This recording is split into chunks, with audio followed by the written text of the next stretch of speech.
Voting lines close ಆಗೋದಕ್ಕೆ ಇನ್ನು ಕೇವಲ 12 ಗಂಟೆ ಮಾತ್ರನೇ ಬಾಕಿ ಇದೆ. ಈ ಸಮಯದಲ್ಲಿ ವೋಟಿಂಗ್ ರಿಸಲ್ಟ್ ಬಗ್ಗೆ ಒಂದು ಅಪ್ಡೇಟ್ ಸಿಕ್ಕಿರುವಂಥದ್ದು. ಅಂದ್ರೆ ಗುರುವಾರ ರಾತ್ರಿಯ ಒಂದು ವೋಟಿಂಗ್ ರಿಸಲ್ಟ್ನ ಅಪ್ಡೇಟ್ ಇವಾಗ ನನ್ನ ಕೈನಲ್ಲಿದೆ. ಸೊ ಬನ್ನಿ ಹಾಗಾದ್ರೆ ತಡ ಮಾಡ್ದೇನೆ ವೋಟಿಂಗ್ ರಿಸಲ್ಟ್ ಅಲ್ಲಿ ಇವಾಗ ಯಾರು ಯಾವ ಪ್ಲೇಸ್ ಅಲ್ಲಿ ಇದ್ದಾರೆ, ಯಾರಿಗೆ ಎಷ್ಟು ಪರ್ಸೆಂಟೇಜ್ ವೋಟ್ ಬಂದಿದೆ, ಯಾವೆಲ್ಲ ಪ್ಲೇಸ್ ಅಲ್ಲಿ ಬದಲಾವಣೆಗಳಾಗಿದ್ದಾವೆ, ಬದಲಾವಣೆ ಆಗಿದ್ರೆ ಯಾವ ರೀತಿಯಾಗಿ ಬದಲಾವಣೆ ಆಗಿದೆ, ಅದೆಲ್ಲದರ ಬಗ್ಗೆ ಅಪ್ಡೇಟ್ ಅನ್ನ ಕೊಡ್ತೀನಿ. ಇನ್ನು ಕೇವಲ 12 ಗಂಟೆ ಮಾತ್ರನೇ ಬಾಕಿ ಇದೆ ವೋಟ್ ಮಾಡೋದಕ್ಕೆ. ಆದಷ್ಟು ವೋಟ್ ಮಾಡಿ. ನಾಳೆ ಬೆಳಗ್ಗೆ 11 ಗಂಟೆ ತನಕ ಮಾತ್ರನೇ ಅವಕಾಶ ಇರುವಂಥದ್ದು. ಆದಷ್ಟು ವೋಟ್ ಮಾಡಿ ನಿಮ್ಮ ನೆಚ್ಚಿನ ಸ್ಪರ್ಧೆಯನ್ನ ಸೇವ್ ಮಾಡ್ಕೊಳ್ಳಿ. ಇನ್ನು ನೇರವಾಗಿ ವಿಷಯಕ್ಕೆ ಬರೋದಾದ್ರೆ, ಗುರುವಾರ ಸಂಜೆ ಕೊನೆಯ ಪ್ಲೇಸ್ ಅಂದ್ರೆ 10ನೇ ಪ್ಲೇಸ್ ಅಲ್ಲಿ ಇದ್ದಂತಹ ಧ್ರುವಂತ್ ಅವರು ಅದೇ ಪ್ಲೇಸ್ ಅಲ್ಲೇನೆ ಇದ್ದಾರೆ. ಬಟ್ ಸಾಕಷ್ಟು ಬದಲಾವಣೆಗಳಾಗಿರೋದು 3, 4, 5 ಮತ್ತು 6ನೇ ಪ್ಲೇಸ್ ಅಲ್ಲಿ ದೊಡ್ಡ ಬದಲಾವಣೆನೇ ಆಗಿದೆ. ಅನ್ಎಕ್ಸ್ಪೆಕ್ಟೆಡ್ ಆಗಿರುವಂತಹ ಬದಲಾವಣೆ. ಸೊ ಅದನ್ನ ತಿಳಿಸ್ಕೊಡ್ತಾ ಹೋಗ್ತೀನಿ. 10ನೇ ಪ್ಲೇಸ್ ಇಂದನೇ ಮೊದಲು ಶುರು ಮಾಡೋಣ. 10ನೇ ಪ್ಲೇಸ್ ಅಲ್ಲಿ ಧ್ರುವಂತ್ ಅವರು ಇದ್ದಾರೆ, 6.3% ಓಟುಗಳು. ಬಟ್ ಇಲ್ಲಿ ರಾಶಿಕ್ ಅವರು 6.5% ಓಟುಗಳನ್ನು ಗಳಿಸ್ಕೊಂಡಿದ್ರು ಗುರುವಾರ ಸಂಜೆಯ ವೋಟಿಂಗ್ ರಿಸಲ್ಟ್ ಅಲ್ಲಿ. ಮತ್ತೆ ಧ್ರುವಂತ್ ಅವರಿಗಿಂತ 0.1% ಮುಂಚೂಣಿಯಲ್ಲಿದ್ರು, 9ನೇ ಪ್ಲೇಸ್ ಅಲ್ಲಿ ಇದ್ರು. ಬಟ್ ಇವಾಗ ರಾಶಿಕ್ ಅವರು 9ನೇ ಪ್ಲೇಸ್ ಅಲ್ಲಿ ಇದ್ದಾರೆ ನಿಜ, ಬಟ್ ಇವರಿಗೂ ಕೂಡ 6.3% ಓಟೇನೆ ಬಂದಿದೆ. ಇದರ ಅರ್ಥ ಧ್ರುವಂತ್ ಅವರಿಗೆ ಸರಿಸಮವಾಗಿ ಇವರಿಗೂ ಕೂಡ ಓಟ್ ಬಂದಿದೆ. ಸ್ವಲ್ಪ ರಿಸ್ಕಿ ಝೋನ್ ಅಲ್ಲಿ ಇದ್ದಾರೆ ಅಂತಾನೆ ಹೇಳ್ಬಹುದು ರಾಶಿಕ್ ಅವರು ಕೂಡ. ಬಟ್ ದೊಡ್ಡ ಮಟ್ಟದಲ್ಲಿ ಡೌನ್ಫಾಲ್ ಕಂಟಿನ್ಯೂಸ್ ಆಗಿ ಆಗ್ತಾನೆ ಇದೆ. ಸ್ಪಂದನ ಸೋಮಣ್ಣ ಅವರಿಗೆ ಈ ವಾರ ಬೇರೆ ಫ್ಯಾಮಿಲಿ ವೀಕ್ ಇದ್ದಿದ್ರಿಂದ ಅವ್ರ ಕಡೆಯಿಂದ ಏನೂ ಕೂಡ ಕಾಂಟ್ರಿಬ್ಯೂಷನ್ ಇರಲಿಲ್ಲ. ಸೊ ಎಲ್ಲೂ ಕೂಡ ಅಷ್ಟಾಗಿ ಕೂಡ ಕಾಣಿಸ್ಕೊಂಡಿಲ್ಲ. ಸೊ ಹೀಗಾಗಿ ಸಖತ್ ಡೌನ್ಫಾಲ್ ಆಗ್ತಾ ಇದೆ. ಇವತ್ತು ಸಂಜೆಯ ವೋಟಿಂಗ್ ರಿಸಲ್ಟ್ ಅಲ್ಲಿ 7.1% ಓಟ್ ಇತ್ತು. ರಾತ್ರಿ ಆಗೋಷ್ಟರ ಒಳಗಡೆನೆ ಇವಾಗ ಅವರಿಗೆ 6.8% ಓಟ್ಗೆ ಬಂದು ನಿಂತಿದೆ. ಸೊ ಧ್ರುವಂತ್, ರಾಶಿಕಾ, ಸ್ಪಂದನ ಈ ಮೂವರು ಕೂಡ 6 ಗಡಿನಲ್ಲೇ ಇದ್ದಾರೆ. ಧ್ರುವಂತ್ ಹಾಗೇನೆ ರಾಶಿಕ್ ಅವರಿಗೆ 6.3, ಸ್ಪಂದನ ಅವರಿಗೆ 6.8, 0.5% ಡಿಫ್ರೆನ್ಸ್ ಇದೆ ಅಷ್ಟೇ. ಅದನ್ನ ಬಿಟ್ಟರೆ ಬೇರೆ ಏನೂ ಡಿಫ್ರೆನ್ಸ್ ಇಲ್ಲ. ತುಂಬಾನೇ ರಿಸ್ಕಿ ಝೋನ್ ಅಲ್ಲಿ ಇದ್ದಾರೆ ಸ್ಪಂದನ, ರಾಶಿಕ್ ಹಾಗೇನೆ ಧ್ರುವಂತ್ ಅವರು. ಯಾರು ಬೇಕಿದ್ರು ಎಲಿಮಿನೇಟ್ ಆಗಬಹುದು ಅಂತ ಅನ್ನಿಸ್ತಾ ಇದೆ.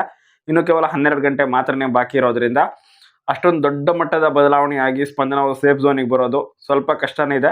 ಬೇರೆ ಸ್ಪರ್ಧೆಗಳು ಬಂದರೂ ಬರಬಹುದೇನೋ, ನೋಡೋಣ. ಸದ್ಯಕ್ಕಂತೂ ರಿಸ್ಕಿ ಝೋನ್ ಅಲ್ಲಿ ಇದ್ದಾರೆ. ಇನ್ನು 7ನೇ ಪ್ಲೇಸ್ ಅಲ್ಲಿರೋದು ಸೂರಜ್ ಸಿಂಗ್ ಅವರು. ಇವರಿಗೂ ಕೂಡ ವೋಟಿಂಗ್ ಪರ್ಸೆಂಟೇಜ್ ಅಲ್ಲಿ ಡೌನ್ಫಾಲ್ ಆಗಿದೆ, 0.2% ಡೌನ್ಫಾಲ್ ಆಗಿದೆ. ಗುರುವಾರ ಸಂಜೆ 8.2% ಓಟ್ ಇತ್ತು. ಬಟ್ ಇವಾಗ ಕೇವಲ 8% ಓಟ್ ಇರುವಂಥದ್ದು, 0.2% ಡೌನ್ಫಾಲ್ ಆಗಿದೆ. ಇನ್ನು 6ನೇ ಪ್ಲೇಸ್ ಅಲ್ಲಿ ಇದ್ದಂತಹ ಮಾಳು ನಿಪಾನಳ್ ಅವರು ಇವಾಗ ಈ ಪ್ಲೇಸ್ ಅನ್ನ ಚೇಂಜ್ ಮಾಡ್ಕೊಂಡಿದ್ದಾರೆ ಅಂತಾನೆ ಹೇಳಬಹುದು. 6ನೇ ಪ್ಲೇಸ್ ಅಲ್ಲಿ ಮಾಳು ನಿಪಾನಳ್ ಅವರು ಇದ್ರು ಗುರುವಾರ ಸಂಜೆ ವೋಟಿಂಗ್ ರಿಸಲ್ಟ್ ಅಲ್ಲಿ. 9.4% ಓಟ್ಗಳನ್ನು ಗಳಿಸ್ಕೊಂಡಿದ್ರು. ಇವಾಗಲೂ ಕೂಡ ಇರುವಂತಹ ಪ್ಲೇಸ್ 6ನೇ, ಬಟ್ 9.4%ಗೆ. ಬಟ್ ಅಲ್ಲಿ ಮಾಡೋರಿಲ್ಲ, ರಘು ಅವರು ಇದ್ದಾರೆ. ರಘು ಅವರಿಗೆ 9.4% ಓಟ್ ಬಂದು ಅವರು 6ನೇ ಪ್ಲೇಸಿಗೆ ಜಾರಿದ್ದಾರೆ. ಮಾಡೋರಿಗೆ 9.5% ಓಟ್ ಬಂದಿದೆ. ಸೊ ಹೀಗಾಗಿ ಅವರು 5ನೇ ಪ್ಲೇಸಿಗೆ ಬಂದಿದ್ದಾರೆ. ರಘು ಅವರು ಇದ್ದಂತಹ ಪ್ಲೇಸ್ ಇದು. ಸೊ ಈ ಪ್ಲೇಸಿಗೆ ಮಾಳು ನಿಪಾನಳ್ ಅವರು ಬಂದಿದ್ದಾರೆ. ರಘು ಅವರು ಮಾಳು ಅವರಿಗಿಂತ ಬಾಟಮ್ ಅಲ್ಲಿ ಇದ್ದಾರೆ.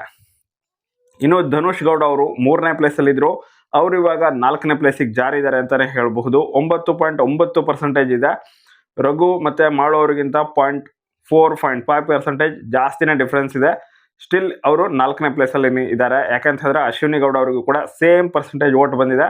ಬಟ್ ಧನುಷ್ ಅವರಿಗೆ ಕಂಪೇರ್ ಮಾಡಿದ್ರೆ ಸ್ವಲ್ಪ ಫ್ರಾಕ್ಷನ್ ಓಟ್ಗಳು ಜಾಸ್ತಿ ಬಂದಿರೋದ್ರಿಂದ ಅವರಿಗೆ 3ನೇ ಪ್ಲೇಸ್ ಸಿಕ್ಕಿದೆ. ಅಶ್ವಿನಿ ಗೌಡ ಅವರು 3ನೇ ಪ್ಲೇಸಿಗೆ ಬಂದಿದ್ದಾರೆ. ಮೊದಲ ಬಾರಿಗೆ ಈ ವಾರ 3ನೇ ಪ್ಲೇಸಲ್ಲಿ ಅಶ್ವಿನಿ ಗೌಡ ಅವರು ಕಾಣಿಸ್ಕೊಳ್ತಾ ಇರೋದು. ಜಬರ್ದಸ್ತಾಗಿ ಓಟ್ ಬರ್ತಾ ಇದೆ ಅಂತ ಕಾಣಿಸುತ್ತೆ. 9.9% ಓಟುಗಳು ಧನುಷ್ ಅವರಿಗೆ ಸರಿಸಮವಾಗಿದೆ. ಹಾಗಂತ ಇದು ಪರ್ಮನೆಂಟ್ ಅಂತ ಹೇಳಲಿಕ್ಕೂ ಕೂಡ ಆಗೋದಿಲ್ಲ. ಬಟ್ ಚೇಂಜ್ ಆಗುವಂತಹ ಚಾನ್ಸಸ್ ಕೂಡ ಸ್ವಲ್ಪ ಮಟ್ಟಿಗೆ ಕಡಿಮೆನೇ ಇದೆ.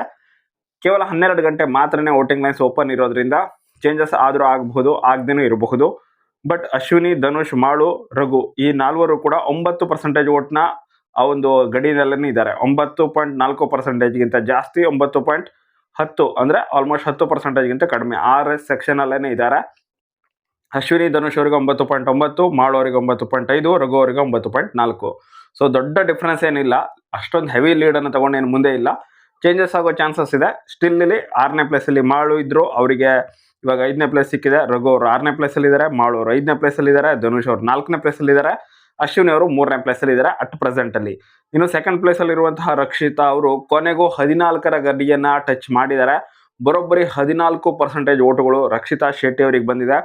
ಕ್ರೇಜಿ ಅಂತಾನೆ ಹೇಳಬಹುದು. ಇನ್ನು ಗಿಲ್ಲಿ ಅವರು ಆಲ್ಮೋಸ್ಟ್ 20ರ ಗಡಿಯನ್ನ ಟಚ್ ಮಾಡೋದ್ರಲ್ಲಿದ್ದಾರೆ. 19.9% ಓಟುಗಳು ಗಿಲ್ಲಿ ನಟ ಅವರ ಪಾಲಾಗಿದೆ.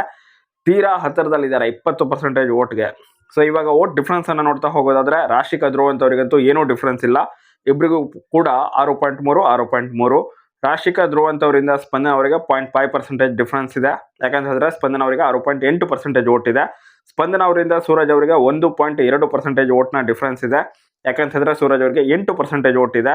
ಹಾಗೆಯೇ ಸೂರಜ್ ಅವರಿಂದ ರಘು ಅವರಿಗೆ 1.4% ಓಟ್ ಇದೆ. ಇದರರ್ಥ ರಘು ಅವರಿಗೆ 9.4% ಓಟ್ ಬಂದಿದೆ. ರಘು ಅವರಿಂದ ಮಾಳು ಅವರಿಗೆ ಕೇವಲ 0.1% ಜಾಸ್ತಿ ಇದೆ. ಸೊ ಮಾಳು ಅವರಿಗೆ 9.5% ಓಟ್ ಬಂದಿದೆ. ಮಾಳು ಅವರಿಂದ ಧನುಷ್ ಅವರಿಗೆ 0.4% ಜಾಸ್ತಿ ಇದೆ. ಇದರರ್ಥ ಧನುಷ್ ಅವರಿಗೆ 9.9% ಓಟ್ ಬಂದಿದೆ. ಸೇಮ್ ಅಶ್ವಿನಿ ಅವರಿಗೂ ಕೂಡ 9.9% ಓಟ್ ಬಂದಿದೆ. ಹಾಗೆಯೇ ಅಶ್ವಿನಿ ಅವರಿಂದ ರಕ್ಷಿತಾ ಅವರಿಗೆ ಬರೋಬ್ಬರಿ 4.1% ಓಟ್ನ ಡಿಫ್ರೆನ್ಸ್ ಇರುವಂಥದ್ದು ಬಿಗ್ಗೆಸ್ಟ್ ಡಿಫ್ರೆನ್ಸ್ ಅಂತಾನೆ ಹೇಳ್ಬೋದು. ಬಟ್ ರಕ್ಷಿತಾ ಅವರಿಂದ ಗಿಲ್ಲಿ ನಟ ಅವರಿಗೆ ಇನ್ನೂ ಕೂಡ ದೊಡ್ಡ ಮಟ್ಟದ ಲೀಡ್ ಇದೆ. 5.9% ಡಿಫ್ರೆನ್ಸ್ ಇದೆ. ಬಿಗ್ಗೆಸ್ಟ್ ಲೀಡ್ ಅನ್ನ ತಗೊಂಡು ಗಿಲ್ಲಿ ನಟ ಅವರು ಡಾಮಿನೇಟ್ ಮಾಡ್ತಾ ಇದ್ದಾರೆ. ಸೆಕೆಂಡ್ ಡಾಮಿನೇಟ್ ಮಾಡ್ತಾ ಇರೋದು ರಕ್ಷಿತಾ ಶೆಟ್ಟಿ ಅವರು. ಅಟ್ ಪ್ರೆಸೆಂಟ್ ಅಲ್ಲಿ 3ನೇ ಪ್ಲೇಸಲ್ಲಿ ಅಶ್ವಿನಿ ಗೌಡ ಅವರು ಇದ್ದಾರೆ.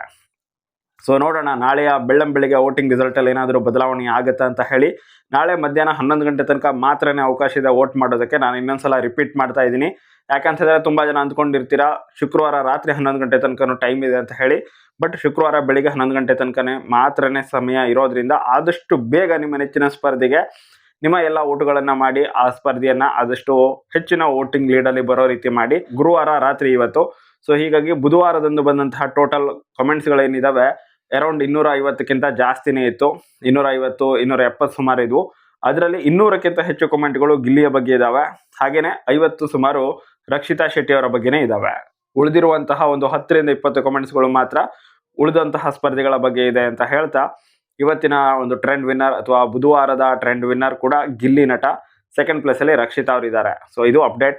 ಸೊ ಅಪ್ಡೇಟ್ ನಿಮಗೆ ಇಷ್ಟ ಆಗಿದ್ರೆ ಲೈಕ್ ಮಾಡಿ, ಶೇರ್ ಮಾಡಿ. ನೋಡೋಣ, ಇವತ್ತು ಗುರುವಾರ ಅಲ್ವಾ. ಸೊ ಗುರುವಾರ ಬೆಳಿಗ್ಗಿಂದ ರಾತ್ರಿ ತನಕ ಯಾರ ಹೆಸರು ಜಾಸ್ತಿ ಕಮೆಂಟಲ್ಲಿ ಓಡಾಡುತ್ತೆ ಅಂತ ಹೇಳಿ ಅದನ್ನ ನಾಳೆ ಅಪ್ಡೇಟ್ ಮಾಡ್ತೀನಿ. ಈ ವಾರ ಫ್ಯಾಮಿಲಿ ವೀಕ್ ಆಗಿರೋದ್ರಿಂದ ಸಾಕಷ್ಟು ಇಂಟ್ರೆಸ್ಟಿಂಗ್ ಆಗಿತ್ತು. ತುಂಬಾ ಜನ ಎಪಿಸೋಡನ್ನು ಮಿಸ್ ಮಾಡದೆ ನೋಡ್ತಾ ಇದ್ದೀರಾ ಅಂತ ಅಂದ್ಕೊಂಡಿದ್ದೀನಿ.